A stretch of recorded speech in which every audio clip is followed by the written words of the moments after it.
untuk pengganti Mohamed Salah, itu gue incer sih.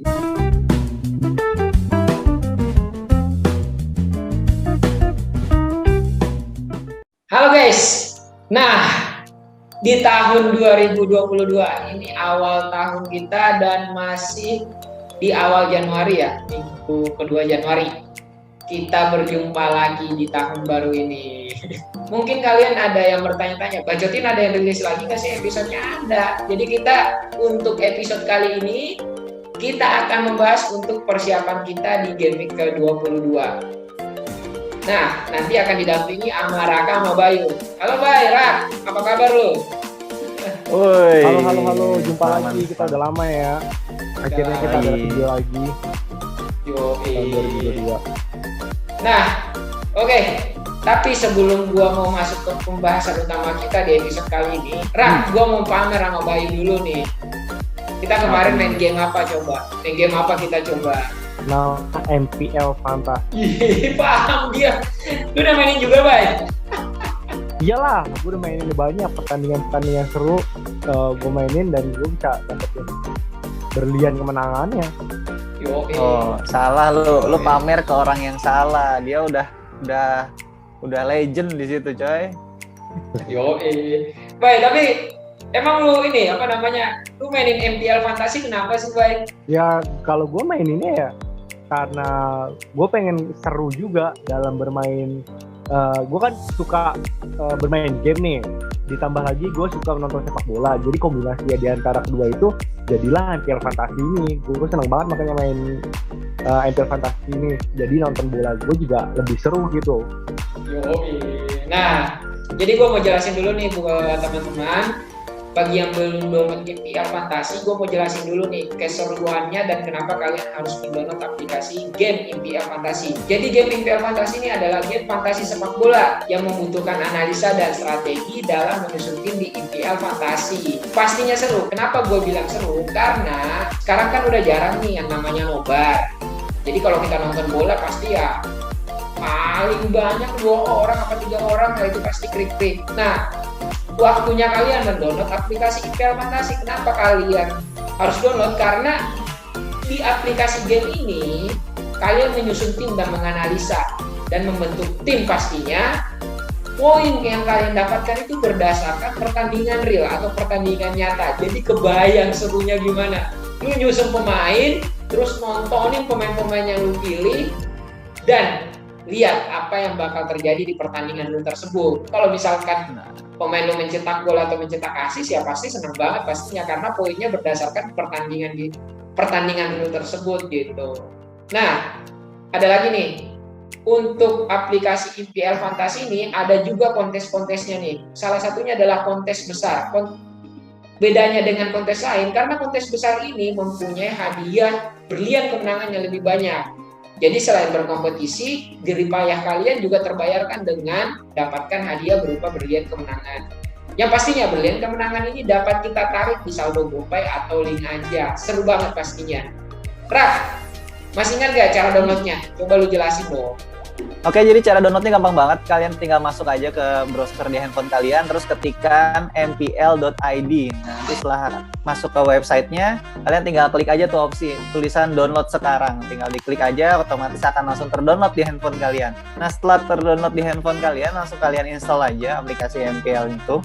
Kemudian nanti setelah untuk pertama kali seperti biasa kalian harus registrasi dulu. Gampang banget registrasinya karena hanya membutuhkan nomor handphone aja.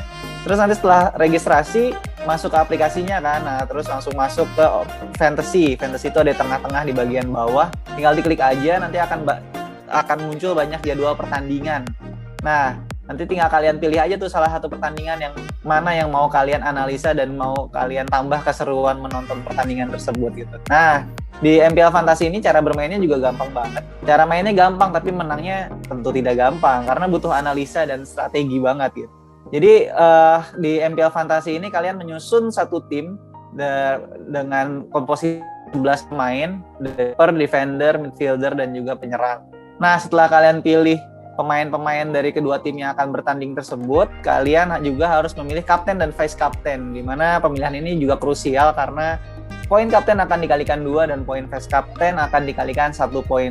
Jadi nggak bisa sembarangan analisa. Kalian harus benar-benar analisa berdasarkan statistik, eye test, dan juga analisa-analisa lainnya, metode-metode analisa lainnya. Jadi tunggu apa lagi? Ayo buruan download, rasakan keseruannya, rasakan adrenalin bertambah saat menonton sepak bola dengan memainkan MPL Fantasi.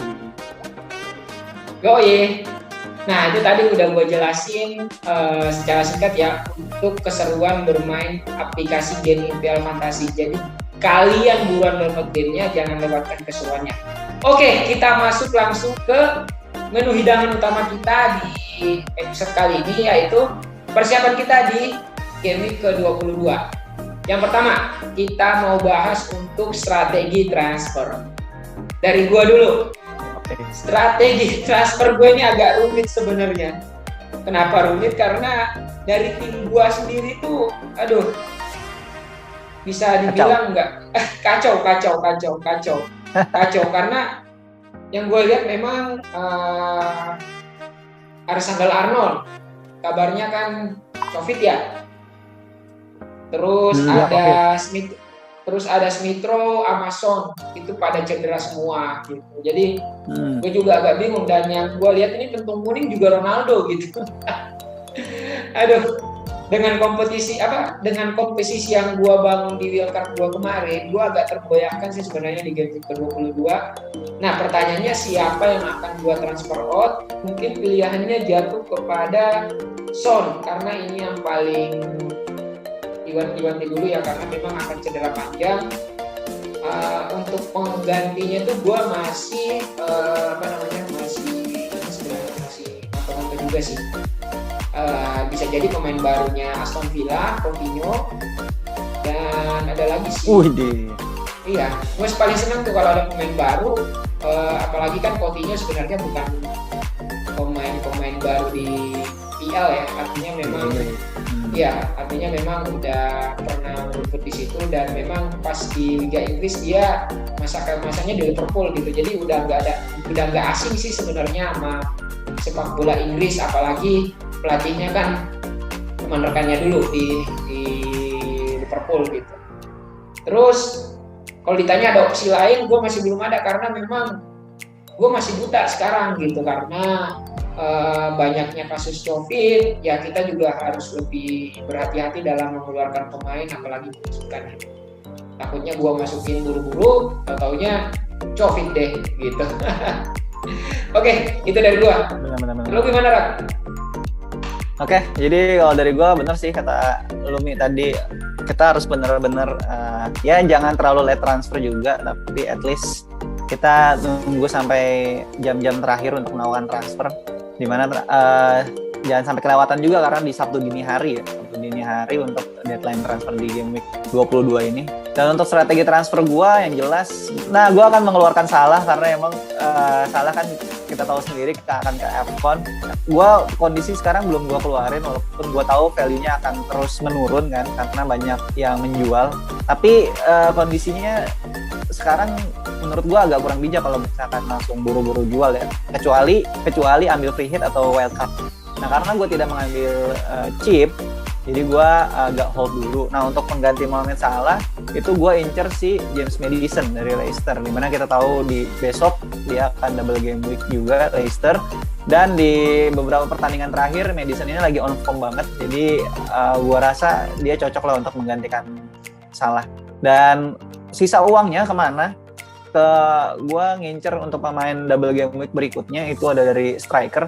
Dari striker ini agak-agak dilematis juga sih, karena gue lihat ada dua nama yang premium gitu, ada Harry Kane dan juga ada Ronaldo. Nah, istilahnya tinggal flip a coin aja dari dua pemain ini. Cuman karena gue sudah punya Lucas Moura dari Tottenham, jadi kemungkinan besar gue akan ambil si Ronaldo. Walaupun kondisi sekarang saat kita tag ini Ronaldo masih doubtful ya, masih 75% kalau kita lihat aplikasinya. Dan gue juga masih punya TAA yang gue harapkan mungkin Bayu nanti bisa share kalau TAA bakal bisa main atau enggak di game week 22. Untuk kondisi sekarang gue take hit 1 minus 4 gue untuk ngambil Ronaldo dan juga Maddison. Gitu sih. Jadi gue sementara ini dua transfer dulu. gitu. Oke. Bro Bayu gimana, Bay?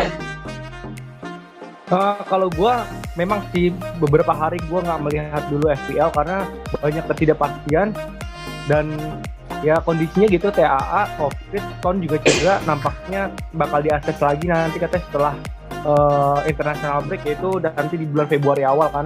Jadi kayak gue bakal nge-transfer out dia, cuman gantinya gue ada 2 opsi. Yang pertama Madison, terus yang kedua Lucas Moura. Gue masih pantau juga sih sampai besok ya. Kita kan ini tag di hari Rebo ya. Rabu. Kamis atau Jumat gue bakal nge-transferin dia antara 2 itu. Dan kayaknya gue bakal minus 4 nih untuk mengganti Tone yang punya double game week tip 1. Bayangin dia double game week, ini 1 terus jadinya 2 coba. Gue nggak mau lagi bakal transferin Tone lagi, sumpah pengen kayak Ronaldo. Ya kan masih mending Ronaldo nggak main. Ini dia main dua-duanya kartu kuning. Dua-duanya kartu kuning, 1-1.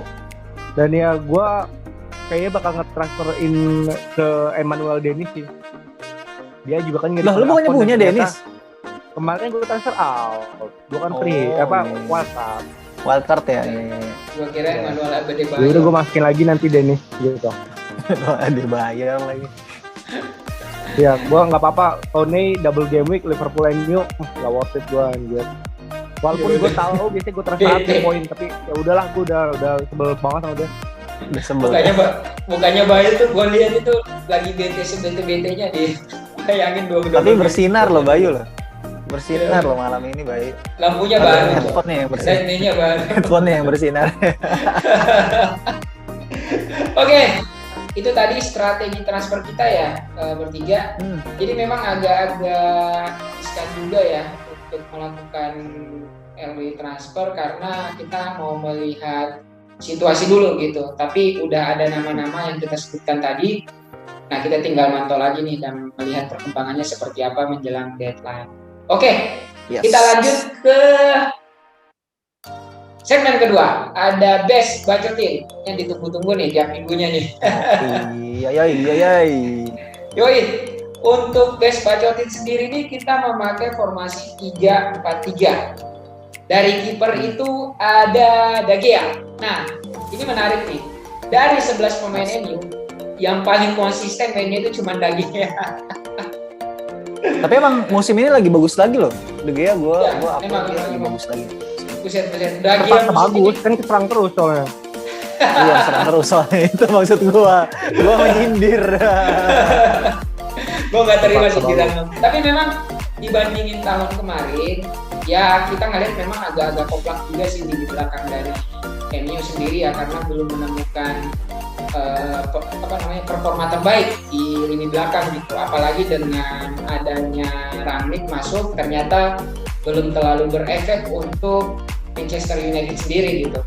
Tapi dari segi penampilan memang MU ini De Gea ini seringkali menolong MU gitu untuk memperebutkan poin-poin krusial ya.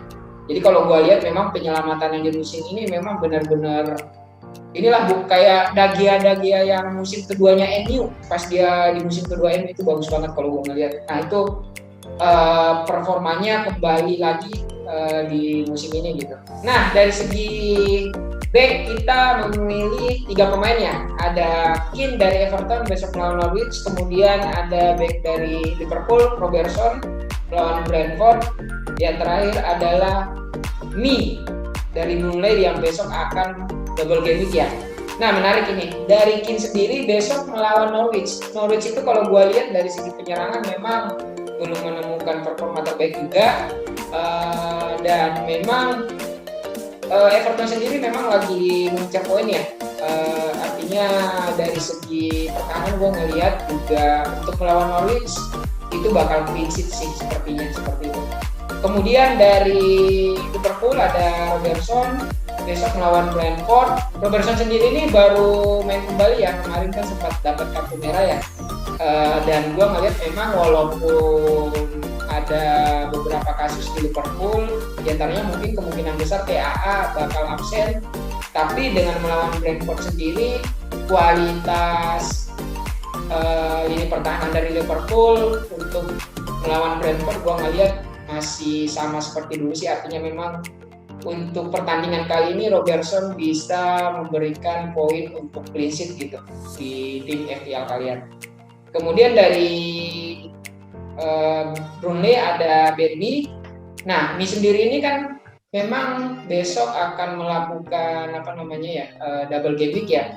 Mungkin dari kalian ada beberapa yang memilih Ben Mee besok melawan Leicester dan Watford. Nah, ini sebenarnya agak-agak ini juga sih agak-agak riskan juga karena Leicester juga kalau gua ngelihat dari segi lini tengah itu dia mulai menemukan permainannya sendiri karena Maddison juga ngelihat lagi bagus-bagusnya gitu.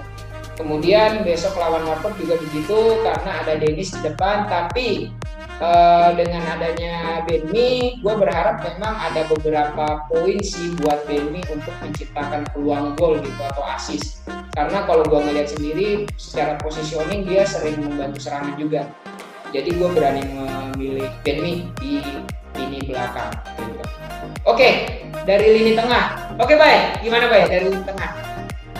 Nah, dari lini tengah kita ada 4 pemain ya. Yang pertama Maddison, terus Jota, Lucas Moura, dan Jarrod Bowen. Maddison kita tahu menjadi andalan ya, dia jadi striker di 2 depan bersama Lokman karena banyak cedera pemain Leicester kan, semuanya Iheanacho juga berangkat ke Afrika kan. Terus Jota, walaupun dia single game week, dia lawannya Brentford dan masuk ke harganya tetap naik ya. Andalannya striker ketika Salah dan Mane nggak ada, pasti Diogo Jota gitu. Dan yang ketiga Lucas Moura. Lucas Moura nampaknya Son cedera kayaknya sampai 1 bulan. Yang bakal menjadi tandem Harry Kane di depan yaitu Lucas Moura. Bahkan dia mencetak 17 poin kemarin tuh saat mencetak 2 assist dan 1 gol sih. Sempat di game week berapa gitu. Dan selanjutnya itu ada Jarrod Bowen. Jarrod Bowen ini kan posisinya dia walaupun di sayap kanan dia posisinya seperti striker kan, dan Bowen ini sering banget dapat assist, kemarin pun assist aneh. Tapi besok lawan Leeds harusnya ada potensi nyetak gol juga. Jadi kita ngambil itu. Oke, itu tadi dari 4 pemain kita di lini tengah. Kemudian terakhir ada posisi striker ya. Gimana, Ra? Oke, jadi striker, 3 striker kita pasang di game week 22 ini. Ada Maupay, Dennis, dan juga Ronaldo. Jadi 3-3-nya ini pemain dengan double game week.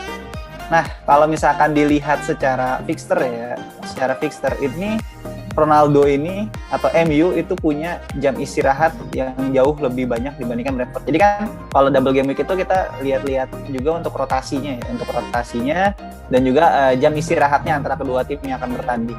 Di MU ini kan akan lawan Brentford di game week 22 di pertandingan keduanya ya, di mana MU punya jam istirahat itu 19 jam lebih banyak dibandingkan si Brentford. Jadi kalau gua rasa Ronaldo akan tetap bermain di 2 pertandingan ini.